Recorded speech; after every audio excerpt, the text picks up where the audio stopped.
नमस्कार दोस्तों, स्वागत है आपका लॉ प्लेनेट में। आमदनी अठन्नी और खर्चा रुपया। कोरोना महामारी में क्या लगता है आपको, इंडिया का ऐसा ही हाल हुआ होगा? इसके लिए आपको यूनियन बजट 2021 को सरल भाषा में समझा दिया जाए तो शायद ऐसी ही चीज़ों का अनुमान आप खुद ही लगा लेंगे। तो आइए जानते हैं यूनियन बजट 2021 की सिर्फ और सिर्फ खास बातों को। दोस्तों, ये डेटा मैंने ऑफिशियल गवर्नमेंट सोर्सेज से लिया है। गवर्नमेंट के मुताबिक 2020 में जो जीडीपी ग्रोथ में कॉन्ट्रैक्शन यानी गिरावट आई थी, वो 2021 में काफ़ी जल्दी रिकवर कर जाएगी। वी शेप्ड रिकवरी का मतलब है कि जिस तेज़ी से ग्रोथ गिरी थी उसी तेज़ी से जीडीपी में वापस ग्रोथ आएगी।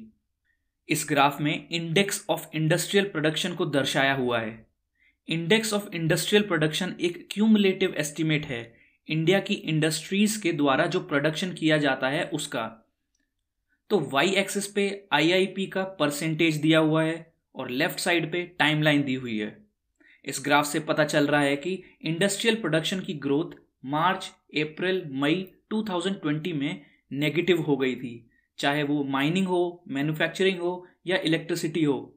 और सितंबर अक्टूबर 2020 आते आते मोर और लेस पहले जैसी ग्रोथ हो गई है। ये जो ग्राफ है ये इन्फ्लेशन परसेंटेज को दिखाता है। यहाँ तीन चीज़ें हमें साफ साफ दिखाई दे रही हैं। उनको जानने से पहले जानते हैं कि ये सीपीआई और सीएफपीआई की टर्म्स में इन्फ्लेशन को क्यों दिखा रखा है। दरअसल सीपीआई है कंज्यूमर प्राइस इंडेक्स, जो कंज्यूमर गुड्स एंड सर्विसेज में प्राइसेस के चेंज को मेजर करता है। इसको डब्ल्यूपीआई से कंफ्यूज मत करना। वो होता है होलसेल प्राइस इंडेक्स, जिसमें प्राइसेस के फ्लक्चुएशंस होलसेलर के लेवल पे कैप्चर किए जाते हैं और ये सर्विसेज को इंक्लूड नहीं करते हैं।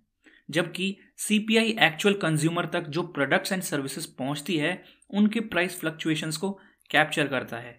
अभी इंडिया में फिलहाल गुड्स एंड सर्विसेज के प्राइस फ्लक्चुएशंस को मेजर करने के लिए कंज्यूमर प्राइस इंडेक्स का ही यूज़ किया जाता है। दूसरा मेजरमेंट टूल है वो है सीएफपीआई यानी कंज्यूमर फूड प्राइस इंडेक्स। ये सिर्फ और सिर्फ फूड आइटम्स के प्राइस फ्लक्चुएशंस को कंज्यूमर लेवल पे मेजर करता है। अब इस ग्राफ से पहली चीज हमें दिख रही है कि सीपीआई में इन्फ्लेशन जनवरी 2020 से मार्च 2020 तक डिक्रीज हो रहा था। फिर लॉकडाउन के बाद ग्रेजुअली ये अक्टूबर 2020 तक बढ़ा और फिर नवंबर एंड दिसंबर 2020 में ये सिग्निफिकेंटली रिड्यूस हुआ। सीएफपीआई का भी मोर और लेस सेम ही हाल रहा। दूसरी बात ये ग्राफ हमें बता रहा है वो ये कि फूड इन्फ्लेशन यानी सीएफपीआई अदर गुड्स एंड सर्विसेज के कंपैरिजन में काफ़ी हाई है और इंडिया में फूड इन्फ्लेशन हमेशा से ही एक चिंता का विषय रहता है। तीसरी चीज़ जो हम नोटिस कर सकते हैं वो ये कि अप्रैल 2020 और सितंबर 2020 में दोनों ही सीपीआई और सीएफपीआई एक्सट्रीम हाई लेवल्स पे पहुंच गए थे। क्या आप अंदाज़ा लगा सकते हैं कि ऐसा उसी समय क्यों हुआ होगा? मेरे हिसाब से अप्रैल के पीक स्ट्रिंजेंट लॉकडाउन की वजह से रहा होगा और अक्टूबर 2020 में फेस्टिव सीजन रहा होगा, तो शायद डिमांड की वजह से ये अक्टूबर वाला पीक यहाँ है। अब आते हैं आत्मनिर्भर भारत अभियान पर, जिसने गवर्नमेंट और लोगों के लिए अंधे की लाठी का काम किया। गवर्नमेंट के मुताबिक जीडीपी का 9% स्टिमुलस लोगों को आत्मनिर्भर भारत अभियान के तहत मिला और गवर्नमेंट प्लस आरबीआई द्वारा अप्रॉक्स 15% ऑफ जीडीपी यानी 27.1 लाख करोड़ का स्टिमुलस दिया गया। गवर्नमेंट रिफॉर्म्स की बात करें तो पहला ये कि स्टेट गवर्नमेंट की बोरोइंग लिमिट यानी उधार की लिमिट इंक्रीज कर दी गई थी। दूसरा ये कि काफ़ी पब्लिक सेक्टर एंटरप्राइजेस को प्राइवेट किया गया। उसी समय हम सब न्यूज़ वगैरह सुन रहे थे कि रेलवेज, एमटीएनएल, एयर इंडिया को प्राइवेटाइज किया जाएगा। एनर्जी सेक्टर में रिफॉर्म्स की बात करें तो पहला डिस्कॉम को लिक्विडिटी का सपोर्ट दिया गया। दोस्तों, डिस्कॉम्स अलग अलग जगह इलेक्ट्रिसिटी के डिस्ट्रीब्यूशन और उसके मैनेजमेंट के लिए रिस्पॉन्सिबल होती है। ये डिस्ट्रीब्यूशन काफ़ी कैपिटल इंटेंसिव होता है, जिसकी वजह से डिस्कॉम के पास सीरियस कैश क्रंच यानी कैश की कमी आ जाती है, जिसकी वजह से डिस्कॉम्स अपना काम भली भांति नहीं कर पाती। ऐसे समय में लिक्विडिटी यानी कैश का सपोर्ट इनके लिए बहुत ही ज़रूरी होता है। दूसरा, रेगुलेटरी एसेट्स को गवर्नमेंट ने एलिमिनेट कर दिया था। ये रेगुलेटरी एसेट्स वो रेवेन्यू लॉसेस हैं जो डिस्कॉम कंज्यूमर से पहले रिकवर नहीं कर पाई थी। तो नॉर्मल केसेस में डिस्कॉम्स इनको कंज्यूमर से रिकवर कर सकती है यदि रेगुलेटरी अथॉरिटी इसकी अनुमति दे तो, लेकिन यहाँ गवर्नमेंट ने इन रेगुलेटरी एसेट्स को ही खत्म कर दिया था। तीसरा, कमर्शियल कोल माइनिंग गवर्नमेंट ने अलाउ कर दी थी, जिसकी वजह से कोल को as a cheap fuel use भी किया जा सकेगा और एक्सपोर्ट भी किया जा सकेगा। हाँ, इसके सीरियस नेगेटिव एनवायरमेंटल इम्प्लीकेशंस होंगे, लेकिन क्रिटिसिज्म को साइड रख के थोड़ी देर इंपॉर्टेंट फैक्ट्स को देखते हैं। चौथा, एनर्जी सेक्टर में क्रॉस सब्सिडी को रिड्यूस किया गया था। क्रॉस सब्सिडी होती है जहां अलग अलग टाइप्स ऑफ कंज्यूमर्स को अलग अलग प्राइसेस पे करने पड़ते हैं, तो इस प्राइस गैप को यहाँ रिड्यूस किया गया होगा। अब एमएसएमईज एंड इंडस्ट्रीज की बात करते हैं। पहला, बिजनेसेस को कोलेटरल फ्री लोन एक पर्टिकुलर लिमिट तक देने का प्रावधान किया गया था। कोलेटरल फ्री लोन यानी बिना गिरवी के। दूसरा, एमएसएमई के लिए फंड ऑफ फंड्स को सेटअप किया जाएगा।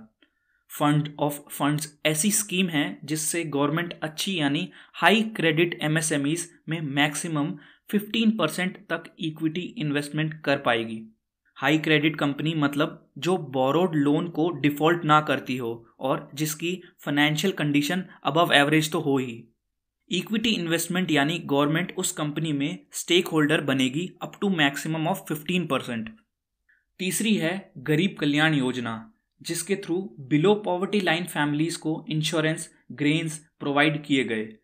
लो वेज अर्नर्स को लगभग सैलरी का 24% उनके पीएफ यानी प्रोविडेंट फंड अकाउंट में देने की कोशिश की गई और मनरेगा बेनिफिशियरीज के लिए डेली वेजेस 20 रुपीज से इंक्रीज कर दी गई थी। चौथा है सबऑर्डिनेट डेब्ट फॉर एमएसएमईज। सबऑर्डिनेट डेब्ट वो कर्ज होता है जो डिफॉल्ट करने वाला पर्सन या कंपनी सबसे एंड में चुकाती है जब वो अपने बाकी लोन्स को रीपे कर दे तब। फॉर एग्जाम्पल, एक्स कंपनी ने लोन लिया एचडीएफसी बैंक से और फिर गवर्नमेंट का ये सबऑर्डिनेट डेब्ट भी लिया, तो यदि एक्स कंपनी लोन्स को डिफॉल्ट करती है तो सबऑर्डिनेट डेब्ट को एचडीएफसी का लोन उतारने के बाद उतार सकती है, जिससे कंपनी पर एक्सेसिव बर्डन कम होगा। पांचवा, 200 करोड़ तक ग्लोबल टेंडर्स को गवर्नमेंट अलाउ नहीं करेगी। इससे लोकल टेंडर्स को मौका मिलेगा और इंडियंस को जॉब्स मिलेंगी। छठा, एमएसएमईज की डेफिनेशन में चेंज किया गया। कोई भी कंपनी जब एमएसएमई होती है तब उसको काफ़ी टैक्स बेनिफिट्स और डिडक्शंस मिलते हैं, साथ ही कई स्कीम्स और सब्सिडीज में भी बेनिफिट उनको मिलता है। पहले एमएसएमई की डेफिनेशन काफ़ी कंजर्वेटिव थी, अब टर्नओवर और इन्वेस्टमेंट्स की लिमिट को इंक्रीज कर दिया गया है, जिसकी वजह से काफ़ी सारी एंटरप्राइजेस इसमें इंक्लूड होंगी। माइग्रेंट वर्कर्स के लिए पहला one nation one card introduce किया ताकि वो राशन बेनिफिट्स कहीं से भी ले सकें। कुछ महीनों तक फ्री फूड ग्रेन्स भी माइग्रेंट वर्कर्स को प्रोवाइड किए गए। सोशल सेक्टर की बात करें तो पहला है नेशनल डिजिटल हेल्थ ब्लूप्रिंट। इसके थ्रू गवर्नमेंट हर इंडियन सिटीजन का ब्लूप्रिंट यानी डेटाबेस बनाएगी जहां उसके डिजीजेस की हिस्ट्री, एलर्जी जैसी क्रिटिकल हेल्थ इंफॉर्मेशन होगी। इससे हेल्थ सर्विसेज को प्रोवाइड करने में गवर्नमेंट को काफ़ी आसानी होगी। इसमें भी सीरियस डेटा प्राइवेसी कंसर्न्स हैं। दूसरा है additional allocation for MG NREGA. Government ने 40,000 करोड़ रुपीस एलोकेट किए थे Mahatma Gandhi national rural employment guarantee scheme में। तीसरा है टेक्नोलॉजी ड्रिवन एजुकेशन, जैसे PM e Vidya, national foundation literacy and numeracy mission. Agriculture और उससे कनेक्टेड सेक्टर्स की बात करें तो पहला है concessional credit boost to farmers, यानी कम ब्याज दर पर किसानों को लोन। दूसरा है एग्री इंफ्रास्ट्रक्चरल फंड, जिससे स्टोरिंग फैसिलिटीज जैसी स्ट्रक्चर्स को डेवलप किया जा सकेगा। तीसरा है emergency working capital for farmers, ताकि दुविधा के समय फार्मर्स अपनी क्रॉप्स उगाने के लिए सक्षम हो पाएं। चौथा है एनिमल हस्बेंड्री इंफ्रास्ट्रक्चरल डेवलपमेंट, जिससे पशुओं के पालन पोषण की सुविधाएं और सुधारी जा सकेंगी। पांचवा है एसेंशियल कमोडिटीज एक्ट में अमेंडमेंट। ये तो पूरी दुनिया अब तक जान गई होगी। अगर आपको फिर भी इन तीनों फार्म लॉज अमेंडमेंट्स को जानना है तो आई बटन में या डिस्क्रिप्शन में दी गई लिंक को इस वीडियो के बाद क्लिक करके देख सकते हैं। छठा है एग्रीकल्चर मार्केटिंग रिफॉर्म्स। ये भी उसी वीडियो में अच्छी तरह समझा रखा है। अब थोड़ा देखते हैं कि प्रपोज्ड बजट में हेल्थ सेक्टर के लिए क्या क्या किया गया है। अब सप्लीमेंट्री न्यूट्रिशन प्रोग्राम और पोषण अभियान को एक साथ मर्ज करके नया मिशन पोषण 2.0 लॉन्च किया जाएगा। न्यू हेल्थ स्कीम लॉन्च की जाएगी जिसका नाम है पीएम आत्मनिर्भर स्वस्थ भारत योजना। इसके तहत 64,180 करोड़ आने वाले 6 सालों में स्पेंड किए जाएंगे, जिससे हेल्थ और वेलनेस सेंटर्स को भी हेल्प मिलेगी। नई इंटीग्रेटेड पब्लिक हेल्थ लैब्स को सेटअप किया जाएगा। क्रिटिकल केयर हॉस्पिटल ब्लॉक्स को सेटअप किया जाएगा। National centre for disease control को और मजबूत किया जाएगा। इंटीग्रेटेड हेल्थ इंफॉर्मेशन पोर्टल को और एक्सपैंड किया जाएगा। यहाँ होती है ये स्कीम समाप्त। न्यूमोकोकल वैक्सीन को पूरे देश भर में पहुंचाया जाएगा। Pneumococcal vaccine Streptococcus pneumoniae bacteria को ग्रो नहीं करने देती, जिसकी वजह से न्यूमोनिया जैसी बीमारियां कम होंगी। 2021 में लगभग 35,000 करोड़ रुपए कोविड-19 वैक्सीन के प्रोक्योरमेंट एंड डिस्ट्रीब्यूशन के लिए यूज किए जाएंगे। इस ग्राफ के मुताबिक 2020 में जीडीपी का 1.8% हेल्थ पे एक्सपेंड किया गया था, यानी खर्च किया गया था, जो कि पिछले फिस्कल ईयर से 0.3 ही ज़्यादा है, कोविड-19 जैसी स्थिति होने के बावजूद।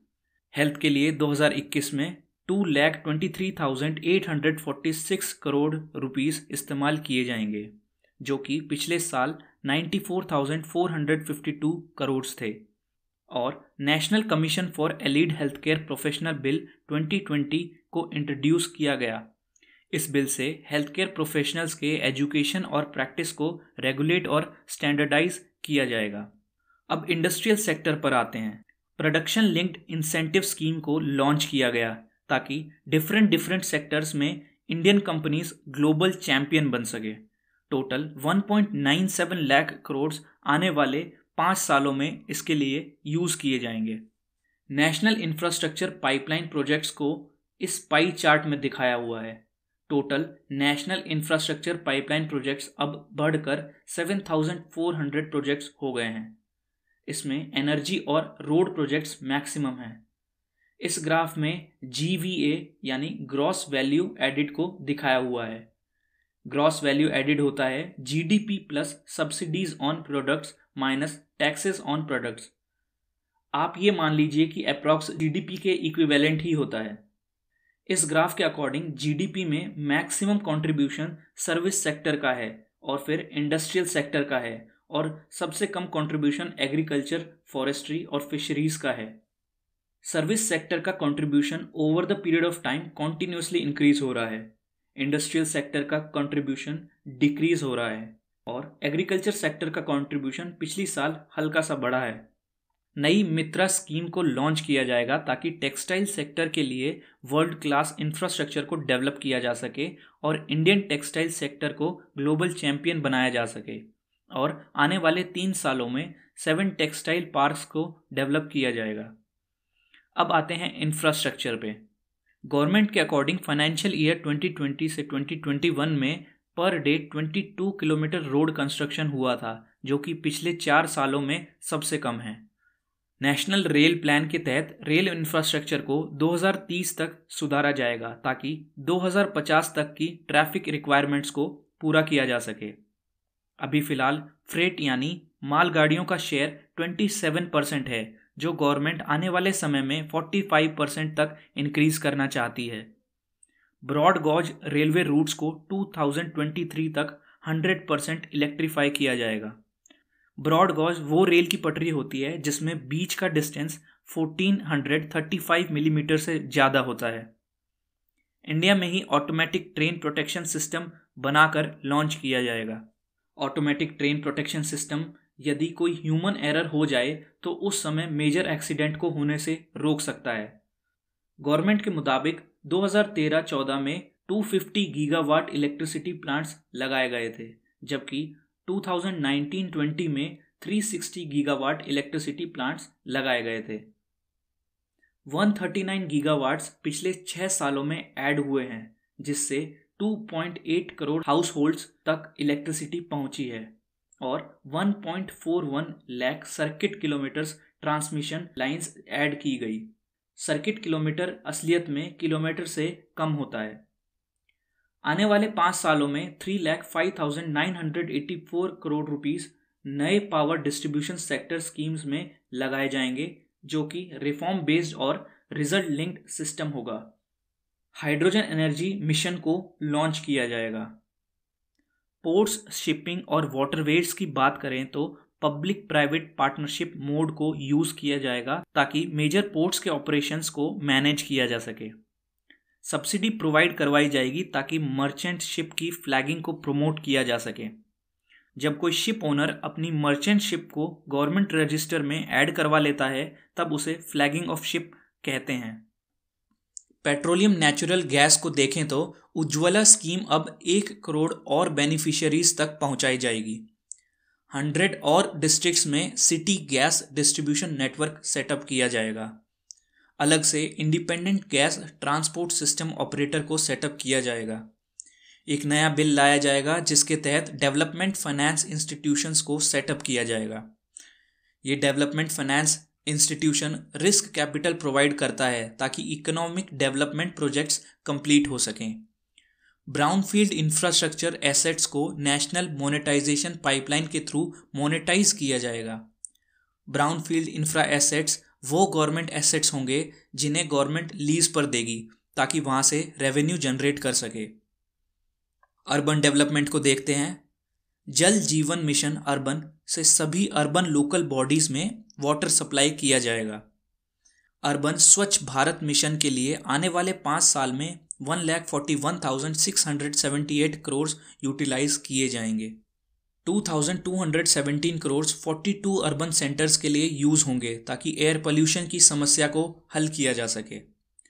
वॉलंटरी व्हीकल स्क्रैपिंग पॉलिसी के तहत अपनी मर्जी से व्हीकल्स को लोग अबैंडन कर सकेंगे। नए पब्लिक प्राइवेट पार्टनरशिप मॉडल्स को लाया जाएगा ताकि पब्लिक बस ट्रांसपोर्ट और अच्छी तरह डेवलप हो सके। मेट्रो लाइट और मेट्रो नियो लॉन्च की जाएगी टीयर 2 सिटीज़ के लिए और टीयर 1 सिटीज़ के आउटर एरियाज़ के लिए। फाइनेंशियल रिफॉर्म्स पर आते हैं। 2020 के Q1 में फॉरेन डायरेक्ट इन्वेस्टमेंट -$0.8 बिलियन हो गई थी, जो कि Q2 में बढ़कर $24.6 बिलियन रुपीस हो गई। एक सिंगल सिक्योरिटीज मार्केट कोड 2022 तक लाया जाएगा। गुजरात इंटरनेशनल फिनटेक सिटी के इंटरनेशनल फाइनेंस सर्विसेज सेंटर में world class infrastructure technology hub बनाया जाएगा। एक परमानेंट इंस्टीट्यूशन फ्रेमवर्क तैयार किया जाएगा कॉरपोरेट बॉन्ड मार्केट के लिए। सेबी को रेगुलेटर तक ही सीमित करके warehousing development regulatory authority को मेजर रोल दिया जाएगा कमोडिटी मार्केट इकोसिस्टम संभालने के लिए। Investor charter as a right enforce करवाया जाएगा सभी तरह के फाइनेंशियल प्रोडक्ट्स के लिए ताकि इन्वेस्टर्स को फूल बना के लूटा ना जा सके। इंश्योरेंस एक्ट 1938 को अमेंड करके 49% एफडीआई की लिमिट को बढ़ाकर 74% कर दी जाएगी। एफडीआई यानी foreign direct investment. Asset reconstruction company limited और एसेट मैनेजमेंट कंपनीज को पब्लिक सेक्टर बैंक्स के स्ट्रेस एसेट की प्रॉब्लम को दूर करने की जिम्मेदारी दी जाएगी। इंक्लूसिव डेवलपमेंट पे आते हैं। स्वामित्व स्कीम को सभी स्टेट्स और यूनियन टेरिटरीज तक एक्सटेंड किया जाएगा। स्वामित्व स्कीम से विलेजर्स अपनी प्रॉपर्टी को एसेट की तरह यूज करके लोन वगैरह ले सकते हैं। ऑपरेशन ग्रीन स्कीम को एक्सपैंड करके उसमें 22 पेरिशेबल प्रोडक्ट्स यानी ऐसे प्रोडक्ट्स जो समय के साथ खराब हो जाते हैं उनको इंक्लूड किया जाएगा। ऑपरेशन ग्रीन स्कीम के थ्रू गवर्नमेंट टोमेटो, पोटैटो और ऑनियन की सप्लाई को स्टेबलाइज करने की कोशिश करती है। ई नैम के साथ अब 1000 और मंडियों को जोड़ा जाएगा। ई नैम 2016 में लॉन्च किया गया था, जो है इलेक्ट्रॉनिक नेशनल एग्रीकल्चर मार्केट। इस पोर्टल पर एपीएमसी मंडीज को जोड़कर अनाज की ऑनलाइन ट्रेडिंग करी जा सकती है। इस ग्राफ में एमएसपी को दिखाया गया है। वीट की एमएसपी 2010 में 30,000 करोड़ थी, जो कि 2020 में बढ़कर 80,000 करोड़ हो गई है, और राइस की 50,000 करोड़ से बढ़कर 80,000 करोड़ हो गई है। फिशरीज के इस ग्राफ में दिखाया है कि पिछले कुछ सालों में मिल्क प्रोडक्शन के कंपैरिजन में फिश प्रोडक्शन की ग्रोथ ज़्यादा हुई है। 2014 में मिल्क प्रोडक्शन 12 मिलियन टन्स के आसपास था, और ये 2019-20 में बढ़कर 15 मिलियन टन्स के आसपास हो गया है, और फिशरीज प्रोडक्शन 100 मिलियन टन से बढ़कर 190 मिलियन टन्स हो गई है। मॉडर्न फिशिंग हार्बर्स और फिश लैंडिंग सेंटर्स को डेवलप किया जाएगा। तमिलनाडु में मल्टीपर्पस सी वीड पार्क सेटअप किया जाएगा। सी वीड वाटर एनिमल्स के लिए फूड का काम करता है, तो इस पार्क से इसकी प्रोडक्शन को इंक्रीज किया जाएगा। माइग्रेंट वर्कर्स और लेबरर्स के लिए one nation one ration card scheme 32 states और यूनियन टेरिटरीज में इम्प्लीमेंट कराई जा रही है। एक ऑनलाइन पोर्टल बनाई जाएगी गिग वर्कर्स, बिल्डिंग और कंस्ट्रक्शन वर्कर्स के लिए, ताकि उनको काम मिल सके। सोशल सिक्योरिटी बेनिफिट्स अब गिग वर्कर्स को भी दिए जाएंगे। ऐसे ही काफ़ी लेबर लॉ में गवर्नमेंट ने हाल ही में रिफॉर्म्स इंट्रोड्यूस किए हैं। आप आई बटन और डिस्क्रिप्शन में दी गई लिंक पर क्लिक करके उस वीडियो को भी देख सकते हैं। इस ग्राफ से पता चल रहा है कि casual labour mostly rural areas से है। अब आते हैं ह्यूमन कैपिटल पे। एजुकेशन में पोस्ट मैट्रिक स्कॉलरशिप स्कीम को सुधार कर शेड्यूल कास्ट को बेनिफिट दिया जाएगा। 100 नए सैनिक स्कूल्स खोले जाएंगे। 75 एकलव्य स्कूल्स खोले जाएंगे ट्राइबल एरियाज में। स्किल्स के लिए नेशनल अप्रेंटिसशिप ट्रेनिंग स्कीम को इंजीनियर ग्रेजुएट्स और डिप्लोमा होल्डर्स के लिए सुधारा जाएगा। यूएई और जापान के साथ पार्टनरशिप करके स्किल डेवलपमेंट किया जाएगा।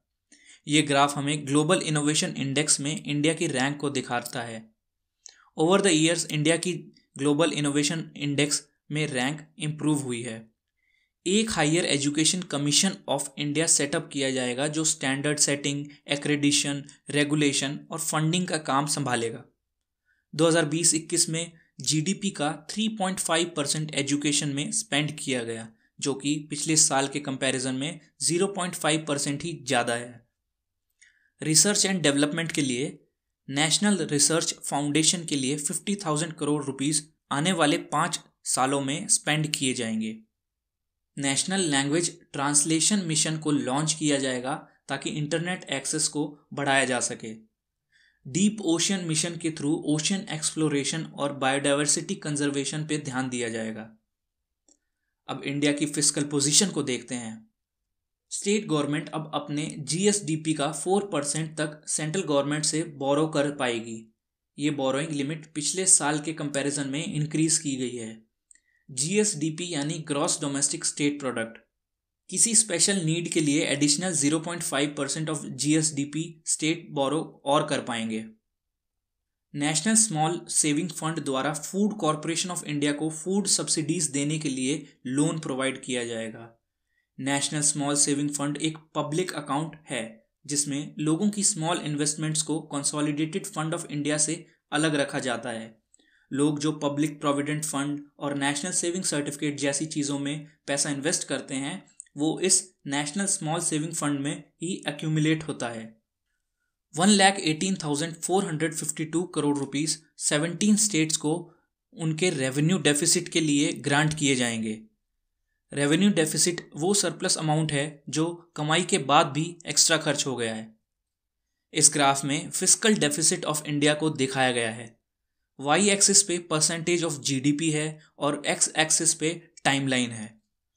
फिस्कल डेफिसिट 2020 में पिछले साल के कंपैरिजन में दुगना हो गया है, जो कि 2019 में 4.6% ऑफ जीडीपी से बढ़कर 2020 में 9.5% ऑफ जीडीपी हो गया है। 2021 में projected fiscal deficit 6.8% of GDP है। इस ग्राफ में कैपिटल एक्सपेंडिचर को दिखाया हुआ है। ओवर द ईयर्स ये कैपिटल एक्सपेंडिचर बढ़ता ही जा रहा है और 2020 में बढ़कर ये 4.39 लाख करोड़ हो गया था। 2021 में projected capital expenditure 5.5 lakh crore है, जो कि ऑलरेडी 2020 से ज़्यादा है। कैपिटल एक्सपेंडिचर वो अमाउंट होता है जो गवर्नमेंट अपने इंफ्रास्ट्रक्चर और नए एसेट्स को खरीदने और पुराने एसेट्स को मेंटेनेंस के लिए खर्चती है। इस पाई में जनरल गवर्नमेंट डेब्ट टू जीडीपी रेशियो को दिखाया हुआ है। आप ये समझ लीजिए कि जितना गवर्नमेंट डेब्ट टू जीडीपी रेशियो इंक्रीज होगा उतना ही कंट्री की फिस्कल पोजीशन खराब होती जाएगी। इस पाई में ओवर द ईयर्स ये डेब्ट to GDP ratio continuously increase हुआ है, मतलब जीडीपी के कंपैरिजन में गवर्नमेंट डेब्ट ज़्यादा ले रही है। इस ग्राफ में एक्सटर्नल डेब्ट ऑफ इंडिया दिखाया गया है। एक्सटर्नल डेब्ट वो कर्जा होता है जो इंडिया ने फॉरेन इंस्टीट्यूशन से बोरो किया हुआ है। ये debt service ratio total principal amount plus interest को दर्शाता है। डेट सर्विस रेशियो 2020 के एंड में इंक्रीज हुआ है। फिर ब्लू लाइन में external debt to GDP ratio को रिप्रेजेंट किया हुआ है, यानी जीडीपी के कंपैरिजन में कितना एक्सटर्नल डेब्ट लिया हुआ है। ये रेशियो भी जितनी कम उतनी कंट्री के लिए बेहतर होती है। ये external debt to GDP very minutely हर साल इंक्रीज हो रहा है, जो कि अराउंड 23% है। फिर ये थर्ड रेड लाइन में ratio of short term debt to reserves को दिखा रखा है। ये रेशियो दिखाता है कि कंट्री के रिजर्व्स के कंपैरिजन में कितना शॉर्ट टर्म डेट लिया हुआ है। शॉर्ट टर्म डेट यानी थोड़े समय के लिए लिया हुआ कर्जा। ये रेशियो भी जितना कम उतना अच्छा। पिछले 2 सालों में रिजर्व्स के कंपैरिजन में शॉर्ट टर्म कर्जा गवर्नमेंट कम ले रही है और 2013 में ये रेशियो 34% था, जो कि 2020 के एंड तक गिरकर अराउंड 19% हो गया है। अब देखते हैं मोस्ट इम्पॉर्टेंट पार्ट, जो कि है टैक्स प्रपोजल्स। 2014 में टैक्स रिटर्न फाइलर्स 3.2 करोड़ के आसपास थे, जो 2020 में बढ़कर अराउंड 6.5 करोड़ हो गए हैं। 75 ईयर्स एंड अबव एज के उन सीनियर सिटीजन्स को इनकम टैक्स रिटर्न फाइल करने की ज़रूरत नहीं है जिनकी इनकम केवल पेंशन और इंटरेस्ट से आती है। पेइंग बैंक ज़रूरी टैक्स डिडक्शंस खुद ही कर लिया करेगा। इनकम टैक्स असेसमेंट वो प्रोसेस है जिसके through income tax department tax payers के द्वारा दी गई डिटेल्स को एग्जामिन करता है। इस असेसमेंट को दोबारा करने की लिमिट रिड्यूस कर दी गई है। ये पहले के कंपैरिजन में आधी कर दी गई है और अब 3 ईयर्स की लिमिट है। स्मॉल टैक्स पेयर्स के लिए डिस्प्यूट रेजोल्यूशन कमेटी को सेटअप किया जाएगा। इनकम टैक्स अपीलेट ट्रिब्यूनल को फेसलेस बनाया जाएगा, यानी टैक्स पेयर्स अब इनकम टैक्स अपीलेट ट्रिब्यूनल में अपील करते हैं तो उनको फिजिकली प्रेजेंट होने की ज़रूरत नहीं है। 1,10,000 टैक्स पेयर्स ने डायरेक्ट टैक्स विवाद से विश्वास स्कीम को अपनाया है। डायरेक्ट टैक्स विवाद से विश्वास स्कीम के तहत डिस्प्यूटेड टैक्स को सेटल करने के लिए टैक्स पेयर्स 100% पेंडिंग टैक्सेस और उन पर लगी पेनल्टी का 25% देकर उस टैक्स डिस्प्यूट को सेटल कर देते हैं। ऐसे पर्सन जो अपनी 95% ट्रांजैक्शंस डिजिटली करते हैं उनके लिए टैक्स ऑडिट की लिमिट बढ़ाकर 5 करोड़ से 10 करोड़ कर दी गई है। जो pre filing of IT returns होती है उसमें अब लिस्टेड कंपनीज से होने वाले कैपिटल गेन्स और डिविडेंड इनकम को भी इंक्लूड किया जाएगा। इससे टैक्स फाइलिंग और स्मूथ हो जाएगी। रियल एस्टेट इन्वेस्टमेंट ट्रस्ट और इंफ्रास्ट्रक्चर इन्वेस्टमेंट ट्रस्ट के डिविडेंड्स को अब टैक्स डिडक्शन एट सोर्स से हटा दिया जाएगा। रियल एस्टेट इन्वेस्टमेंट ट्रस्ट कई सारी रियल एस्टेट प्रॉपर्टीज़ को ओन करके उनसे कमर्शियली इनकम जनरेट करती है। ऐसे ही इंफ्रास्ट्रक्चर इन्वेस्टमेंट ट्रस्ट भी अपने इंफ्रास्ट्रक्चर्स से इनकम जनरेट करती है। हर तरह की डिविडेंड पेमेंट्स पर टीडीएस लगता है, तो अब इन 2 कैटेगरीज से आने वाले डिविडेंड पे टीडीएस को हटाया जाएगा ताकि रियल एस्टेट और इंफ्रास्ट्रक्चर सेक्टर को बूस्ट मिल सके और इसमें इन्वेस्टमेंट और बढ़ सके।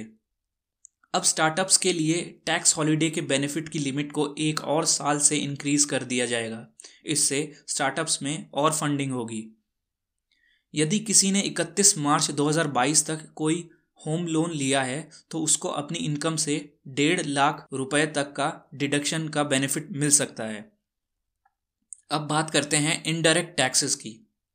इस ग्राफ में जीएसटी कलेक्शंस को दर्शाया हुआ है। इसमें ब्लू लाइन 2019 के लिए यूज़ हुई है और ग्रीन बार्स 2020 के लिए यूज हुए हैं। वाई एक्सिस पे GST collection lakh crore rupees में दिखाया हुआ है। इस ग्राफ से दिखाई दे रहा है कि 2019 के कंपैरिजन में जीएसटी कलेक्शन काफ़ी एफिशिएंटली इंक्रीज हो रहा है। अब कस्टम ड्यूटी के स्ट्रक्चर को और सुधारा जाएगा ताकि उसमें पुराने डिडक्शंस को रिमूव किया जा सके। इससे इंपोर्ट एक्सपोर्ट में काफ़ी मदद मिलेगी। ऐसे एमएसएमईज जिनको आयरन और स्टील की ज़रूरत पड़ती है, उनको लॉकडाउन में काफ़ी हाई प्राइसेस में आयरन एंड स्टील बाय करना पड़ा था। तो अब इन एमएसएमईज और मेटल रिसाइकलर्स को सपोर्ट किया जाएगा। मैन मेड टेक्सटाइल्स में जो रॉ मटेरियल यूज होता है, उन पर लगने वाली ड्यूटी को एक समान करके सुधारा जाएगा।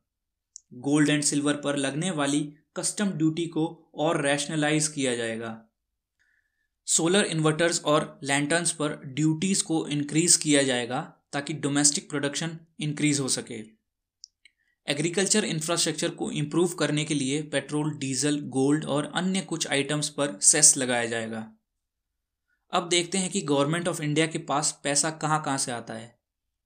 मैक्सिमम रुपीज यानी 36% of the total money comes from borrowing liabilities यानी 36% पैसा कर्ज पर लिया जाता है।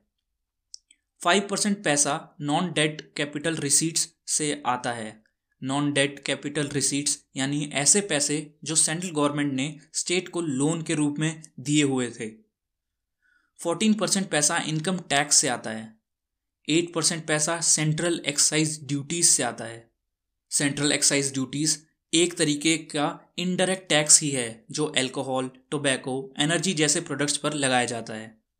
13% पैसा कॉरपोरेट यानी कंपनीज द्वारा पेड टैक्सेस से आता है। 15% पैसा जीएसटी से आता है। 3% पैसा कस्टम्स से आता है। कस्टम्स वो ड्यूटी हैं जो इंटरनेशनल बॉर्डर पर प्रोडक्ट्स पर लगाई जाती है। 6% पैसा नॉन टैक्स रेवेन्यू से आता है। नॉन टैक्स रेवेन्यूज में मेनली इंटरेस्ट यानी ब्याज इंक्लूडेड होता है। अब देखते हैं रुपया जाता कहाँ है यानी खर्च कहाँ होता है। मैक्सिमम पैसा यानी 20% के आसपास इंटरेस्ट पेमेंट्स में चला जाता है। 8% पैसा डिफेंस में खर्च होता है। 8% पैसा सब्सिडीज में खर्च होता है। सेंट्रली स्पॉन्सर्ड स्कीम्स में लगभग 9% पैसा खर्च हो जाता है। 5% पैसा पेंशन्स में खर्च हो जाता है। अदर एक्सपेंडिचर्स में लगभग 10% पैसा खर्च हो जाता है। 14% पैसा सेंट्रल सेक्टर स्कीम्स में खर्च हो जाता है। सेंट्रली स्पॉन्सर्ड स्कीम्स और सेंट्रल सेक्टर स्कीम्स में ये डिफरेंस होता है कि सेंट्रली स्पॉन्सर्ड स्कीम्स को स्टेट्स इंप्लीमेंट करते हैं, जिसमें स्टेट्स भी फंडिंग प्रोवाइड करते हैं, जैसे कि महात्मा गांधी नरेगा। जबकि सेंट्रल सेक्टर स्कीम में फुल फंडिंग और इम्प्लीमेंटेशन सेंट्रल गवर्नमेंट खुद ही करती है। फॉर एग्जाम्पल नमामि गंगे या LPG connections to poors. Finance commission grants और अदर ट्रांसफर में लगभग 10% खर्च हो जाता है। Finance commission grants mainly local bodies को दिया जाता है। 16% पैसा स्टेट्स को दिया जाता है। अब बजट की समरी देख लेते हैं। पहला है रेवेन्यू रिसीट्स। 2020 में ये लगभग 15,55,153 करोड़ रुपीस था, जो 2019 के कंपैरिजन में कम है। इसमें बीई है बजटेड एस्टिमेट्स और आरई है रिवाइज्ड एस्टिमेट्स। इसमें रिवाइज्ड एस्टिमेट ज़्यादा बेटर और प्रैक्टिकल होता है। 2021 में रेवेन्यू रिसीट्स का बजटेड एस्टिमेट 17,88,424 करोड़ रुपीस है, जो कि 2020 से ज़्यादा होगा। रेवेन्यू रिसीट्स का मतलब है कि जो इनकम गवर्नमेंट अपने नॉर्मल फंक्शंस और एसेट ऑपरेशन से कमा रही है, जैसे कि टैक्स वगैरह। रेवेन्यू एक्सपेंडिचर देखें तो 2020 में ये रिवाइज एस्टिमेट्स के मुताबिक 30,11,142 करोड़ रुपए था, जो कि 2019 के कंपैरिजन में 7 लाख करोड़ रुपीस ज़्यादा था। और 2021 का रेवेन्यू एक्सपेंडिचर का बजट एस्टिमेट है 29,29,000 करोड़। रेवेन्यू एक्सपेंडिचर यानी गवर्नमेंट का खर्चा जो वो नॉर्मल फंक्शनिंग में स्पेंड कर रही है। अब कैपिटल रिसीट्स को देखते हैं। कैपिटल रिसीट्स का मतलब है कर्जे जैसी चीज़ों से पैसा उठाना। 2019 के कंपैरिजन में 2020 में capital receipts little less than double हो गई थी। 2019 में 10,02,271 करोड़ से बढ़कर ये 2020 में 18,95,152 करोड़ हो गई है। 2021 में कैपिटल रिसीट्स का बजट एस्टिमेट 16,94,812 करोड़ के आसपास है। अब कैपिटल एक्सपेंडिचर को देखते हैं। 2019 में 3,35,726 करोड़ से बढ़कर ये 2020 में 4,39,163 करोड़ रुपीस हो गया है और 2021 के बजट एस्टिमेट के मुताबिक ये और इंक्रीज होकर 5,54,236 करोड़ होगा। कैपिटल एक्सपेंडिचर में मेनली नए एसेट्स को बाय करना और उनको मेंटेन करने का खर्चा आता है। मेजर स्कीम्स में एलोकेशन को देख लेते हैं। Mahatma Gandhi national rural employment guarantee scheme को देखें तो 2020 में कोविड-19 की वजह से ये 1,11,500 करोड़ रुपए था और 2021 में इसके लिए 73,000 करोड़ रुपीस एलोकेट किए गए हैं। पीएम किसान में एलोकेशन ऑलमोस्ट सेम रखी गई है जो है 65,000 crore rupees. National education mission में 2020 में 28,244 करोड़ एलोकेट किए गए थे। ये 2021 में बढ़ाकर 34,300 करोड़ रुपीस कर दिए गए हैं। नेशनल हेल्थ मिशन में 2020 में 35,500 करोड़ रुपीस एलोकेट किए गए थे। ये 2021 में बढ़ाकर 37,000 करोड़ कर दिए गए हैं। जल जीवन मिशन में 2020 में 10,000 करोड़ एलोकेट किए गए थे, वो बढ़ाकर अब 45,000 करोड़ रुपए के आसपास कर दिए गए हैं। मेट्रो प्रोजेक्ट्स के लिए 2020 में 6,484 करोड़ एलोकेट किए गए थे। 2021 में इसको बढ़ाकर 18,998 करोड़ कर दिए गए हैं, almost 3 times higher. Amrut and smart cities के लिए 2020 में 9,500 करोड़ के आसपास एलोकेट किए गए थे, जो कि 2021 में बढ़ाकर अप्रॉक्सीमेटली 14,000 करोड़ रुपीस कर दिए गए हैं। मेजर एलोकेशंस को देख लेते हैं। Ministry of housing and urban affairs के लिए 54,581 करोड़ रुपीस दिए गए हैं। Ministry of health and family welfare के लिए 73,932 करोड़ रुपीस दिए गए हैं। मिनिस्ट्री ऑफ एजुकेशन के लिए 93,224 करोड़ रुपीस दिए गए हैं। मिनिस्ट्री ऑफ रेलवेज के लिए 1,10,055 करोड़ रुपीस दिए गए हैं। Ministry of road transport and highways के लिए 1,18,101 करोड़ रुपीस दिए गए हैं। Ministry of agriculture and farmers welfare के लिए 1,31,531 करोड़ एलोकेट किए गए हैं। मिनिस्ट्री ऑफ रूरल डेवलपमेंट के लिए 1,33,690 करोड़ रुपीस एलोकेट किए गए हैं। मिनिस्ट्री ऑफ होम अफेयर्स के लिए 1,66,547 करोड़ रुपीस एलोकेट किए गए हैं। Ministry of consumer affairs, food and public distribution के लिए 2,56,948 करोड़ रुपीस एलोकेट किए गए हैं। मिनिस्ट्री ऑफ डिफेंस के लिए 4,78,196 करोड़ रुपीस एलोकेट किए गए हैं। तो दोस्तों, ये था बजट 2021 का सारांश। दोस्तों, ऐसी ही वीडियोस को देखने के लिए इस चैनल को सब्सक्राइब करें और बाकी वीडियोस देखने के लिए चैनल पर विजिट करें। धन्यवाद।